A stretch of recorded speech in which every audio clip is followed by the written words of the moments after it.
इंद्राग्नि निरत वर्णवाय कुबेरे शांतदातिक फलश्वा प्रेन्ताम प्रेन्ताम सुरासुरंचन किनरच बुद्धिसश्वा प्रेन्ताम महाज्योति देवबुद्ध पुरस्पति राजनी राहुल तो महाज्योति देवता श्वा प्रेन्ताम ईशति रुनंद देवता श्वा प्रेन्ताम षोडशवंता देवता श्वा प्रेन्ताम जनजनक श्वा प्रेन्ताम जनमातृका देवता श्वा प्रेन्ताम जय श्वा प्रेन्ताम जन शापन देवता श्वा प्रेन्ताम कमलाश देवता श्वा प्रेन्ताम पंचति देवता श्वा प्रेन्ताम ग्रहानंद देवता श्वा प्रेन्ताम नवाण देवता श्वा प्रेन्ताम पंचमंत्र देवता श्वा प्रेन्ता देवता विवेक गुण संपूर्ण संयुक्त सकल सिद्ध श्वा प्रेन्ताम सर्व काल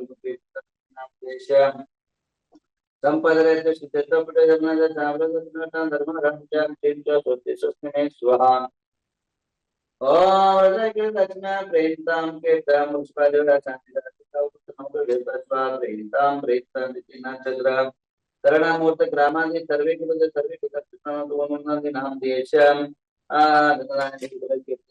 कामोदो शांतिर्वो तुद्वास्तु तृप्तिर्वो तुद्वास्तु सिद्धिर्वो तुद्वा विघ्नारोग्यविघ्नसमर्थां धर्मवर्तां सेवकानां जानचिं च स्वस्ति स्वस्ति मे स्वाहा।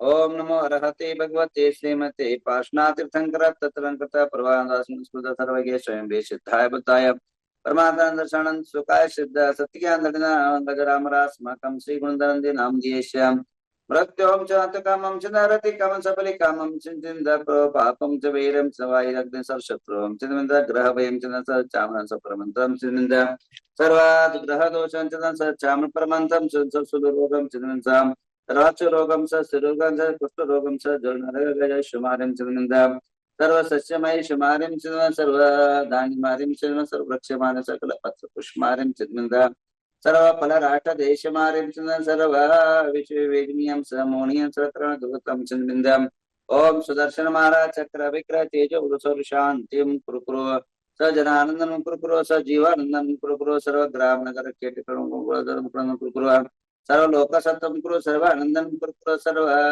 दुःख मनान दह द पच पच कुट कुट शीघ्रं शीघ्रं सर्वश्मान हुम फट स्वाहा। ओम नमो रते भगवते श्रीमते प्रक्षिणा श्रीमत शांतिनाथ शांतिकरा सदा पाप सदा गुरु चचाम नमः ओम राम ह्रीं रुद्रा असी आवसा गुणगणदीनां देश सर्व शांतिं कुरु तुष्टिं कुरु अरिध्यं कुरु सिद्धिं कुरु आरोग्य संपदां कुरु ह्रीं वषट् नमः स्वाहा। ओम नमो भैवदो अट्टमान सरिसहं चक्कं जलतं गच्छे आयासं पायसं जैव विवादेवा थम्मेन्वारनेन्वारा हिन्वा मोहिन्वा सब जीव सत्ता नमः पराजितो भूतु रक्क रक्क स्वाहा। ओम ह्रीं श्रीं क्लीं ब्लूं नमः ओम राम ह्रीं रुं रों रों राशि अवसा सकल ग्रह दोष निवारणं कुरु स्वाहा। ओम ह्रीं पद्म प्रभो नमस्तुभ्यं मम सर्व सूर्य दोष निवारणं कुरु स्वाहा। ओम ह्रीं श्री ओम ह्रीं नमो ह्रीं सिद्धानं उज्जयनं साहुनं उज्जयनं मम रिद्धि वृद्धि समाहितं कुरु स्वाहा। ओम ह्रीं नमो ह्रीं सिद्धानं सूर्यनं उज्जयनं सावनं विजय सावन मम रिद्धि वृद्धि समाहितं कुरु स्वाहा। ओम ह्रीं नमो ह्रीं सिद्धानं सूर्यनं उज्जयनं सावनं मम रिद्धि वृद्धि समाहितं कुरु स्वाहा। ओम ह्रीं नमो ह्रीं सिद्धानं सूर्यनं उज्जयनं सावनं मम रिद्धि वृद्धि समाहितं कुरु स्वाहा। ओम ह्रीं नमो ह्रीं सिद्धानं सूर्यनं उज्जयनं सावनं मम रिद्धि वृद्धि समाहितं कुरु स्वाहा। आइए आज सफलता के लिए समृद्धि के लिए आप सबके जीवन के यशस्ता के लिए हम कामना करते हैं भगवान पद्म प्रभु के चरणों में। आज के दिनों में यानी रविवार के दिन भगवान पद्म प्रभु की आराधना करने से मनुष्य के अनेक कार्य जो है सिद्ध होते हैं, अनेक कार्य सफल को प्राप्त होते हैं। ज्योतिष शास्त्र के अनुसार रविवार के दिन प्रभु की आराधना करने से सफलता, यश, कार्यों में सिद्धि सकल कार्य सिद्धि की प्राप्ति होती है। तो उस हेतु से आज का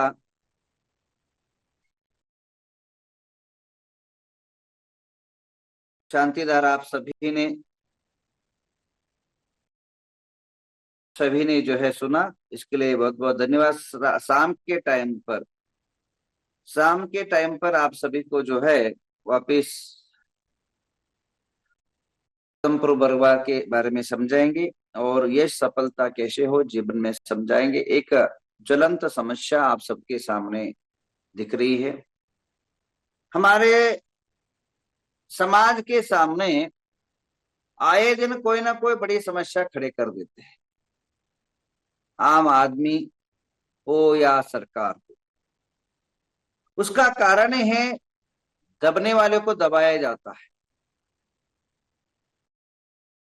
ना बोलने वाले को चित्र हिंसा, मानसिक हिंसा दी जाती है। आपने देखा होगा घरों के अंदर भी जो बहुत ज्यादा तेज बोलता है, बहुत आक्रामक होता है, उसके पीछे कोई हाथ नहीं लगता।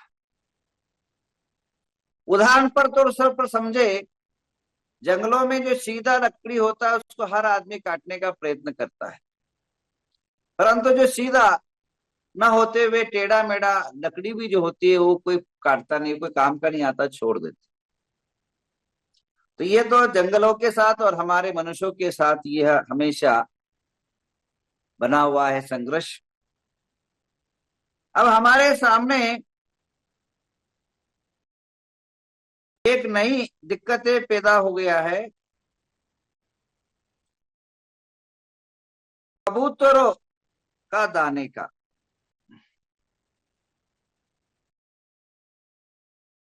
कबूतर को दाना डालने से रोग फैलते हैं, ऐसी दावा डॉक्टरों ने किया है। मैं इसको स्वीकार करता हूं। कबूतर के जो विष्ठा होती है, कबूतर का जो गंदगी होती है, उससे अनेकों रोग पैदा होते हैं, सांक्रामिक रोग जो है पैदा होते हैं, इसमें दो राय नहीं। और कबूतरों से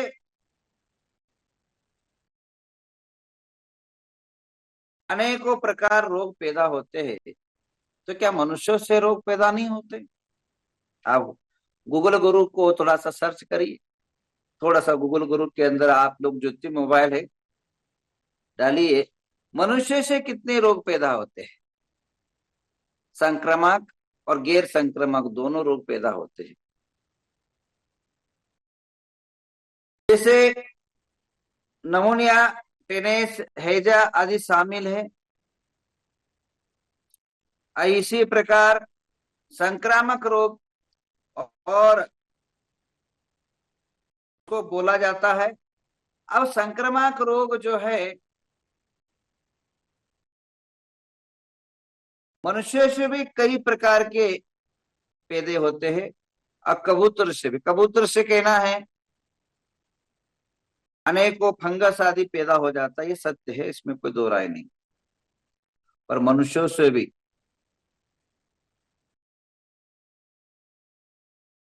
किसी को एलर्जी, छींक है, आंखों के जलन आदि कबूतर से पैदा होता है। अनेकों बीमारियां पैदा होती, गूगल गुरु बोलता है, परंतु मनुष्यों से भी जो है कई रोग पैदा होते हैं। और कई जो है बैक्टीरिया है, वायरस है, कवक है, परजी, मलेरिया है, इस प्रकार के अनेक जीव जो है, चाहे एड्स है, चर्म रोग है, जुकाम है, ये सारे मनुष्य से फैलने वाले रोग है। तो एक काम करिए, बम्बई में भीड़ बहुत ज्यादा हो गई है, बहुत ज्यादा गर्दी हो गई है, उनको उठा उठा करके उनको प्रतिबंध करिए, जंगल में भेज दीजिए मनुष्यों को। जब मनुष्यों से भी रोग पैदा होता है, संक्रामक रोग, तो उनको क्यों नहीं जंगल में भेजा जाता है? उनका नेम क्यों नहीं लागू होता है? केवल जो है प्राणियों पर क्यों आपको इतना एलर्जी है? प्राणियों पर ही क्यों आपको दिक्कत है ये समझ में नहीं आ रहा है कई लोगों को। अब कोर्ट का आदेश है, कोर्ट का आदेश का मैं एक बात कहूं, हमारे समाजों में सबसे बड़ी दिक्कत यह है कि जब कोई कोर्ट में वस्तु चला जाता है बहुत ज्यादा सीरियस मैटर नहीं लेते, और छोटा मोटा वकील को लगा देते हैं, क्योंकि बचत पैसा की करने के हिसाब से कहाँ इसको खर्चा करे, कहाँ दिक्कतें करे, तो छोटा मोटा वकील को लगा देते हैं। और सामने वाला, अभी नगर पालिका के पास पैसा है, वो उसको तो पैसा देने की आवश्यकता नहीं, क्योंकि गवर्नमेंट का वकील होता है, वो परमानेंट होता है और बड़ा होता है, बुद्धिशाली होता है, तो उसका हम टक्कर नहीं दे पाते हैं, तो हमारे विरोध में निर्णय आ जाते हैं। एक तो ये कारण कोर्टों में। दूसरी बात, हम लोग कागज पत्र सही ढंग से नहीं बना पाते, नहीं दे पाते, क्योंकि हम कागज पत्र मांगने जाए तो हमें घुमाया जाता है, और सामने वाला जो है अपने दबाव और प्रभाव से उल्टा कागज बना करके कोर्ट में पेश कर देता है, और कोर्ट का जो है निर्णय हमारे 90% विरोध में आता है। और अधिकतम जो कोर्टों का जो विचारधारा है सरकार के विरोध में, बहुत 80% जो है निर्णय उल्टा नहीं देती।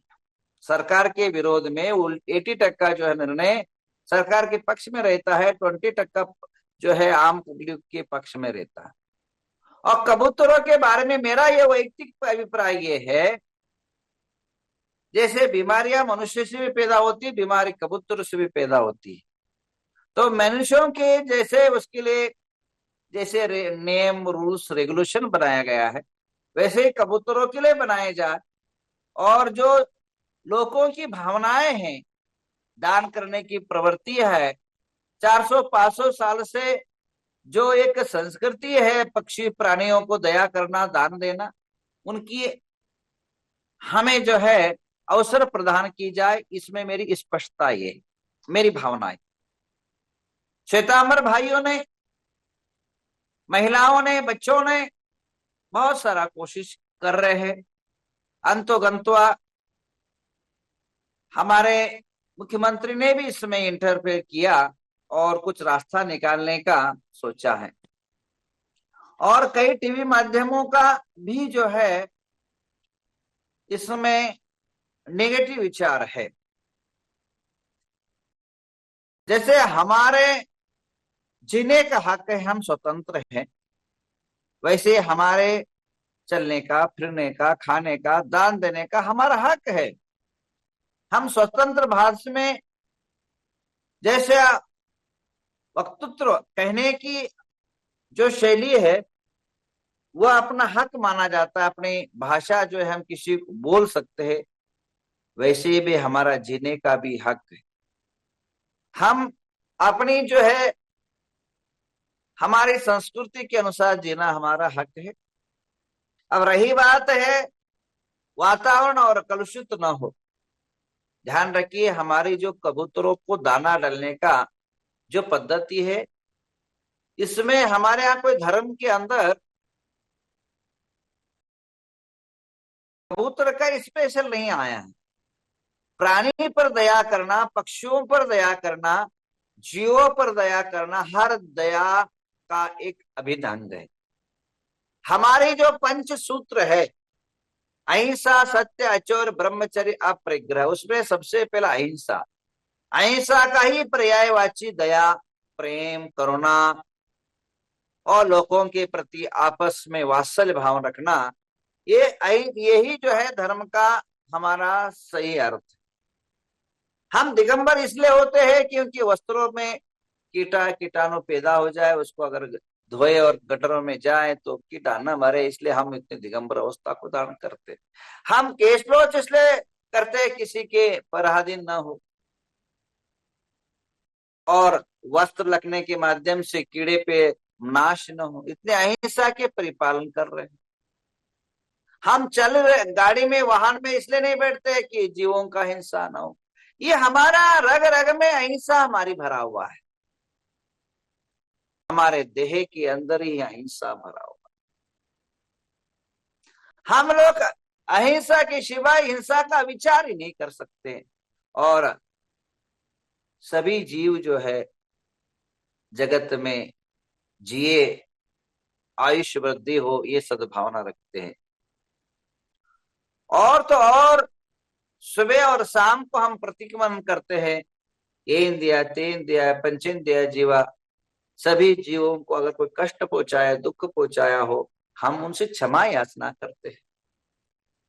और तो और हम हर प्राणी के साथ हम खड़े रहते हैं, ये हमारा धर्म है, हमारा कर्तव्य है। तो हम कबूतरों के दया हमारा धर्म। अब वास्तु के अनुसार, धर्म ज्योतिष के अनुसार कबूतरों को दाना डालने से कहते हैं वह जो है अनेकों कार्य सिद्ध होते हैं। कबूतरों को दाना डालने से मानसिक शांति की प्राप्ति होती है। वो कैसे मानसिक शांति प्राप्त होता है? जब पक्षी को एक साथ दाना डालते हैं, बेचारा गुटर गो करते हुए अपने मस्तिष्क के साथ खाते हैं, तो मन के अंदर बड़ा शांति का फीलिंग होता है, आनंद होता है। हमें लगता है जो खाने में मजा नहीं आता वो खिलाने में मजा आता है, जो लेने में मजा नहीं आता वो देने में मजा आता है। तो प्राणी को मुक्त हस्त से हम जो प्रदान करते हैं उसमें आनंद ही आनंद होता है। कभी करके देखो मान भाव, ये नगर पालिका में बैठने वाले लोग हो तो हमेशा नगर पालिका कमीशन खा खा करके हमेशा काम करने वालों, थोड़ा सा कभी बांटने का, कभी देने का, कभी कुछ करने का कुछ मन बनाओ, तब पता पड़ेगा इसमें आनंद क्या है। इसके अलावा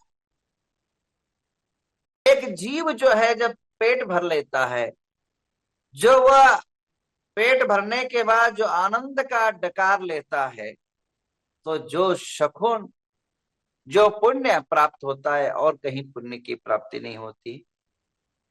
और इसी प्रकार जिनके मर चुके हैं पूर्वज, जिनके गुजर चुके हैं पूर्वज, पितृदोष जिसको कहा जाता है, अगर कबूतर को दाना डालते हैं तो पितृदोष नाश होता है। ज्योतिष शास्त्र के अनुसार आपके पूर्वजों का, हिंदू धर्म के अनुसार पूर्वजों का जो दोष रहता है वह कबूतरों को दाना डालने से ये प्राप्त होता है। और महत्व की बातें हैं, सकारात्मक ऊर्जा फैलता है। आपके जीवन के अंदर सकारात्मक विचारें फैले होती है। तो इसलिए बंधु, मेरा मुंबई के कबूतर खाने के बारे में यही कहूंगा कि एक रास्ता निकाला जाए, एक मार्ग निकाला जाए जो रोग से भी बचे और हमारे कबूतर भी बचे और हमारी धर्म की संस्कृति भी बचे। और मुख्यमंत्री से मुझे उम्मीद है ये जो है निश्चित रूपे ना मार्ग निकालेंगे। आइए अभी शांति धारा। ओम नमो भगवते श्रीमते पार्श्वनाथ सर्वज्ञ स्वयं सिद्धाय बुद्धाय परमात्मने परम सुखाचारण दशानंत विराणन सुखाय शुद्ध तो सत्यंदन ऋषिका श्राव श्रविका गुणधर नंदी नाम देश। नमोस्तु महाराज जी, नमोस्तु महाराज जी, नमोस्तु महाराज जी। अच्छा, विमल बापासाहेब दिमापुर परिवार सोनू मोहित कड़िया उदयपुर परिवार बीना ललित पारसमती जैन वाराणसी परिवार रूपाली नितिन कुमार गांधी नातेपदे परिवार नेहा गनोरकर परिवार नीता उन्नति लोहाड़े वेजापुर परिवार रक्षित भव्या पूर्वामृता नवदीप साहूजी परिवार आयुष आशा जैन परिवार अर्चना आदेश लोहाड़े वेजापुर परिवार सनत मीनाक्षी शाह परिवार अश्विनी श्रुति आयुष दीमापुर परिवार संपदा विनय भोनगड़े परिवार प्रवीणा उपाध्याय परिवार मीनाक्षी शाह अमेरिका परिवार अचल कुमार नेमिनाथ साहूजी परिवार आशीष पालिया बारामती परिवार शुभम रेखा लुंगाड़े परिवार राखी रिकपचंद पाटनी परिवार इंद्रजीत पूजा निशम पड़े परिवार अनिता हुकुमचंद पाटनी